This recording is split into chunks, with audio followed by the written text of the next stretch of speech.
ಶಿವಕುಮಾರ್ ಹೇಳಿದ ಹಾಗೆ ನಾವು ನಮ್ಮ ಸಾಧಕ ಚೆಕ್ಪೋಸ್ಟ್ ಬಗ್ಗೆ ಇಟ್ಕೊಳ್ಳೋದು ಒಳ್ಳೆಯದು.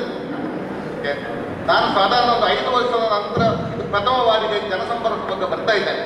ನಾನು ಮೊದಲು ನಿರಂತರವಾಗಿ ಬರ್ತಾ ಇದ್ದೆ. ನನಗೆ ಮತ್ತು ಲಾಸ್ಟಿಗೆ ಪೊಲೀಸ್ನವರ ಸಂಪರ್ಕದಲ್ಲಿ ಸ್ವಲ್ಪ ಎಲ್ಲ ಕೊರತೆ ಬಂದಾಗ ನಾವು ಒಂದು ಬಿಟ್ಟಿದ್ದೇವೆ.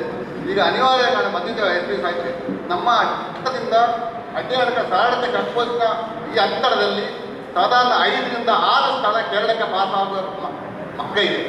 ನಮ್ಮ ನ್ಯಾಷನಲ್ ಹೈವೇ ಸಾರಳಕವರೆಗೆ ನಮ್ಮದು ಕರ್ನಾಟಕ, ನಮ್ಮ ಅಡ್ಡಾಡಕ ಪೇಟೆ 1.5 ಕಿಲೋಮೀಟರ್ ಸಾರಳಕವರೆಗೆ ಒಂದು ಸೈಡ್ ಕೇರಳ, ಒಂದು ಸೈಡ್ ಕರ್ನಾಟಕ. ಇಲ್ಲಿ ನಮ್ಮ ಸ್ಮಗ್ಲರ್ಸ್ ಏನು ಮಾಡ್ತಾರೆ ಅಂದರೆ ಮತ್ತೆ ಕೇರಳ ಸೈಡಲ್ಲಿ ಇರ್ತಾರೆ.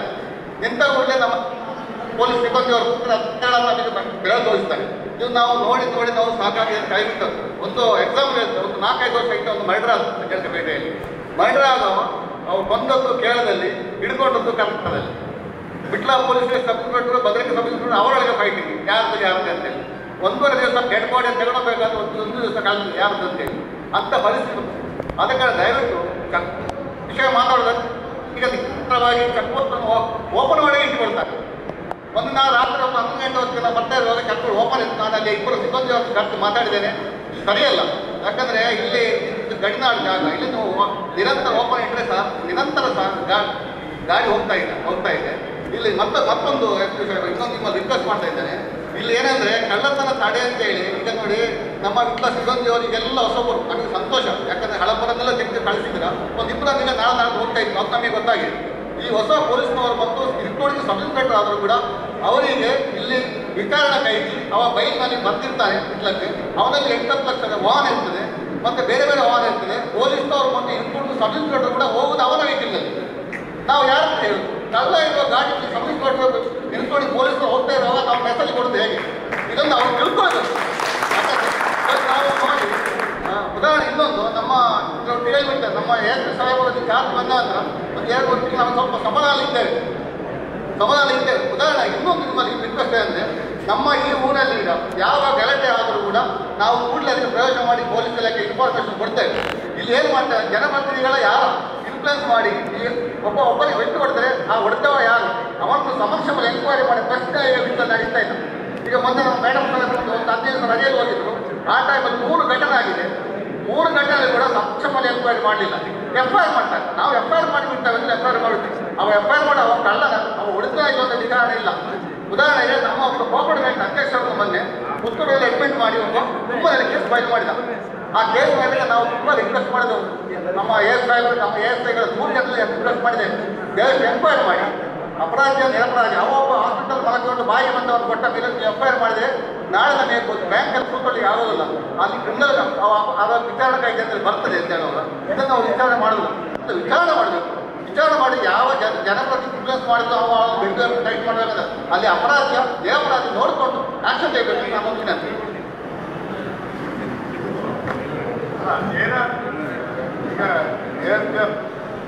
ಹಲೋ, ASP ಅವರು ಬಂದು ಆಗಿದೆ ಅಂತ ಮೊದಲಿನ ಸಬ್ ಇನ್ಸ್ಪೆಕ್ಟರ್ ಇರುವಾಗ ಎಲ್ಲ ಹುಡುಗರನ್ನು ಮುಖದ ಹೊಳಿಸಿ ಮಾತಾಡ್ತಾರೆ. ಅವರಿಗೆ ಹುಡುಗಿಯರು ಯಾರು ಒಳ್ಳೆಯವರು ಯಾರು ಗೊತ್ತಿಲ್ಲ ಅಂತ ಗೊತ್ತಿಲ್ಲ ವಿಷಯ. ಏನಂತ ಹೇಳಿದ್ರೆ, ಇವರು ಪೇಟೆಯಲ್ಲಿ ಇರಲಿಲ್ಲ.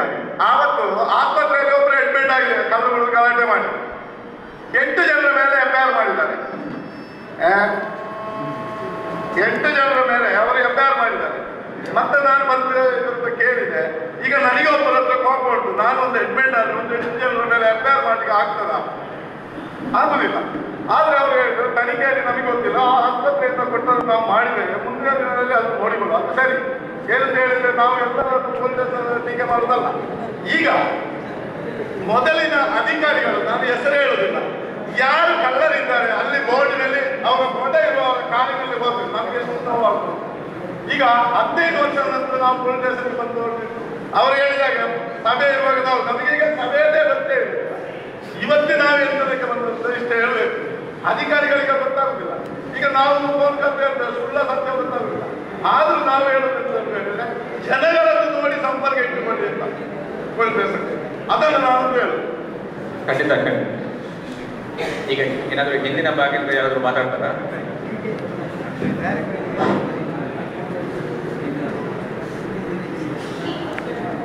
ಸ್ವಲ್ಪ ತಡವಾಗಿ ಆದರೂ ಈ ಒಂದು ಸಂಪರ್ಕ ಸಭೆಯನ್ನು ಮಾಡಿದಂಥ ನಮ್ಮೆಲ್ಲ ಪೊಲೀಸ್ ಇಲಾಖೆ ಅಧಿಕಾರಿಗಳಿಗೆ ನಾನು ಅಭಿನಂದನೆ ಸಲ್ಲಿಸ್ತಾ ಇದ್ದೇನೆ. ವಿಶೇಷವಾಗಿ ನನ್ನೊಂದು ಅಭಿಪ್ರಾಯ ಏನಂತ ಹೇಳಿದ್ರೆ, ಕೆಲವೊಂದು ಜನ, ಎಲ್ಲರೂ ಅಲ್ಲ, ಕೆಲವೊಂದು ಪೊಲೀಸ್ ಇಲಾಖೆಯಲ್ಲಿ ಕೆಲಸ ಮಾಡುವಂಥ ಅಧಿಕಾರಿಗಳು ಅಥವಾ ಪೊಲೀಸ್ ಇಲಾಖೆಯವರು ಯಾರೇ ಇರ್ಬೋದು, ಅಪರಾಧಿಗಳೊಡನೆ ಸ್ನೇಹ ಮಾಡುವಂಥ ಒಂದು ವಿಚಾರ ನಾವು ನೋಡ್ತಾ ಇದ್ದೇವೆ. ಯಾರು ಅಪರಾಧಿಗಳಿದ್ದಾರೆ, ಸಮಾಜಘಾತಕರು ಈ ಸಮಾಜದಲ್ಲಿ ಯಾರಿದ್ದಾರೆ, ಅವರೊಡನೆ ಸ್ನೇಹ, ಅವರೊಡನೆ ಗೆಳೆತನ, ಅವರೊಡನೆ ಒಟ್ಟಿಗೆ ಹೋಗಿ ಊಟ ಮಾಡುವಂತಹದ್ದು, ಅವರೊಟ್ಟಿಗೆ ತಿರುಗಾಡುವಂತಹದ್ದು ಬಹಳಷ್ಟು ನಾವು ಕಾಣ್ತಾ ಇದ್ದೀವಿ. ಇಲ್ಲಿ ವಿಟ್ಲದಲ್ಲಿ ಮಾತ್ರ ಅಂತಲ್ಲ, ಕೆಲವೊಂದು ಕಡೆ ಆಗ್ತಾ ಇದೆ. ಬಹುಶಃ ಸಮಾಜದಲ್ಲಿ ಯಾರು ಸಭ್ಯರಿದ್ದಾರೆ, ಯಾರು ಒಂದು ಪ್ರಜ್ಞಾವಂತ ನಾಗರಿಕರಿದ್ದಾರೆ, ಅವರಿಗೆ ಸಿಗುವುದಕ್ಕಿಂತ ಹೆಚ್ಚಿನ ಗೌರವ ಅಪರಾಧಿಗಳಿಗೆ ಕೆಲವೊಂದು ಸಂದರ್ಭದಲ್ಲಿ ಸಿಗುವಂತ ಒಂದು ವ್ಯವಸ್ಥೆ ನಾವು ಕಾಣ್ತಾ ಇದ್ದೇವೆ. ಬಹುಶಃ ಇದು ಯಾವ ರೀತಿಯಲ್ಲಿ ಅಂತ ಹೇಳಿ ನಾವು ಬಹಳಷ್ಟು ಆತ್ಮಾವಲೋಕನ ಮಾಡಬೇಕಾದಂತ ವಿಚಾರ. ಇವತ್ತು ಪೊಲೀಸ್ ಇಲಾಖೆಯನ್ನು ನಂಬಿಕೊಂಡಿರುವಂತ ನಾಗರಿಕರು ಈ ರೀತಿಯ ವರ್ತನೆ ಆದರೆ ಬಹುಶಃ ಇಡೀ ಪೊಲೀಸ್ ಇಲಾಖೆಯ ಮೇಲೆ ಗೌರವವನ್ನು ಕಳೆದುಕೊಳ್ಳುವಂತ ಅವಕಾಶಗಳಾಗ್ತದೆ. ಇದನ್ನು ನಮ್ಮ ಪೊಲೀಸ್ ವರಿಷ್ಠಾಧಿಕಾರಿಗಳು ಇವತ್ತು ಅರ್ಥ ಮಾಡಿಕೊಳ್ಬೇಕು. ಅದಕ್ಕೆ ಏನಾದರೂ ಪರಿಣಾಮಕಾರಿಯಾದಂತಹ ಬದಲಾವಣೆಯನ್ನು ತರುವಲ್ಲಿ ಇವತ್ತು ನಾವು ಕ್ರಮವನ್ನು ಕೈಗೊಳ್ಳಬೇಕಂದ್ರೆ ನಾನು ಕೇಳ್ಕೊಳ್ತಾ ಇದ್ದೀನಿ. ಯಾಕಂದ್ರೆ ಇವತ್ತು ಕಳ್ಳರಿರ್ಬೋದು, ಅಥವಾ ಬ್ಲ್ಯಾಕ್ ಮಾರ್ಕೆಟ್ ಮಾಡುವವರು ಇರ್ಬೋದು, ಅಥವಾ ಸಮಾಜಘಾತಕ ವ್ಯಕ್ತಿಗಳಿರ್ಬೋದು, ಇವತ್ತು ಅವರನ್ನು ನಿಗ್ರಹ ಮಾಡಿ ಸಮಾಜದಲ್ಲಿ ಶಾಂತಿಯನ್ನು ತರಬೇಕಾದಂಥ ಜವಾಬ್ದಾರಿ ಒಂದು ಪೊಲೀಸ್ ಇಲಾಖೆ ಇರುವಂತಹ ಸಂದರ್ಭದಲ್ಲಿ ಅವರ ಜವಾಬ್ದಾರಿಯನ್ನು ಮರೆತು ಸಮಾಜದ ಆ ಒಂದು ವ್ಯವಸ್ಥೆಯಲ್ಲಿ ಸಮಾಜ ವಿರೋಧಿಯಾದಂತಹ ಚಟುವಟಿಕೆಗಳು ಮಾಡುವಂತ ಕೆಲಸ ಯಾವತ್ತೂ ಕೂಡ ಪೊಲೀಸ್ ಇಲಾಖೆಯಿಂದ ಆಗಬಾರ್ದು. ಮತ್ತೊಂದು ವಿಚಾರ ಅಂತ ಹೇಳಿದ್ರೆ, ಏನಾದರೂ ಗಲಭೆಗಳು, ಗುಂಪು ಗಲಭೆಗಳಿರ್ಬೋದು, ಇನ್ನಿತರ ಗಲಭೆಗಳು ಇವತ್ತು ಆದಾಗ ಇವತ್ತು ಸಮಾಧಾನ ಪಡಿಸುವಂತ ವ್ಯವಸ್ಥೆ ಇವತ್ತು ಪೊಲೀಸ್ ಇಲಾಖೆಯಲ್ಲಿ ಆಗ್ತಾ ಇದೆ. ಹೇಗೆ ಅಂತ ಹೇಳಿದ್ರೆ, ಆ ಕಡೆಯಿಂದ 4 ಜನ, ಈ ಕಡೆಯಿಂದ 4 ಜನ, ಅಂದ್ರೆ ಅವರಿಗೂ ಬೇಸರ ಇಲ್ಲ, ಇವರಿಗೂ ಬೇಸರ ಇಲ್ಲ. ಅವರಿಂದ 4 ಜನ, ನೀವು 4 ಜನ ತನ್ನಿ, ನೀವು 4 ಜನ ತನ್ನಿ ಅಂತೇಳಿ ಅವರ ಮೇಲೆ ಇವತ್ತು FIR ಮಾಡಿ ಕೇಸ್ ಹಾಕುವಂತ ಕೆಲಸಗಳು ಇವತ್ತು ಆಗ್ತಾ ಇದೆ.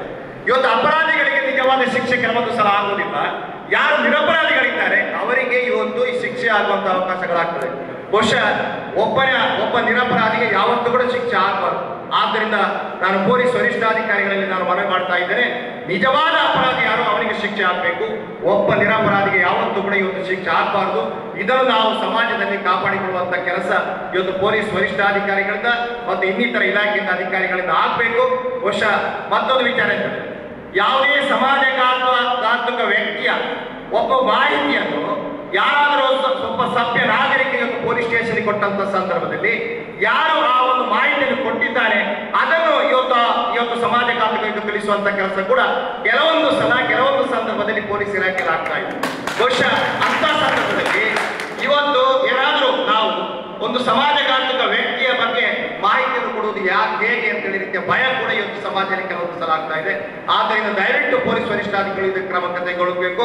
ನಮ್ಮ ಪೊಲೀಸರು ಅಥವಾ ಯಾರು ಇಲಾಖೆಯ ಅಧಿಕಾರಿಗಳಿರ್ಬೋದು, ಇವತ್ತು ಸಮಾಜಘಾತಕ ಶಕ್ತಿಗಳ ಯಾರಿದ್ದಾರೆ, ಸಮಾಜಘಾತಕ ವ್ಯಕ್ತಿಗಳು ಯಾರಿದ್ದಾರೆ, ಅವರೊಡನೆ ಗೆಳೆತನ ಮಾಡುವಂತ, ಅವರೊಡನೆ ಒಡನಾಟ ಮಾಡುವಂತ ಯಾರು ಜನರಿದ್ದಾರೆ ಅವರ ಬಗ್ಗೆ ವಿಶೇಷವಾದಂತಹ ಶಿಸ್ತಿನ ಕ್ರಮವನ್ನು ಕೈಗೊಳ್ಳಬೇಕೆಂದು ನಾನು ಈ ಸಂದರ್ಭದಲ್ಲಿ ಮನವಿ ಮಾಡ್ತಾ ಇದ್ದೇನೆ.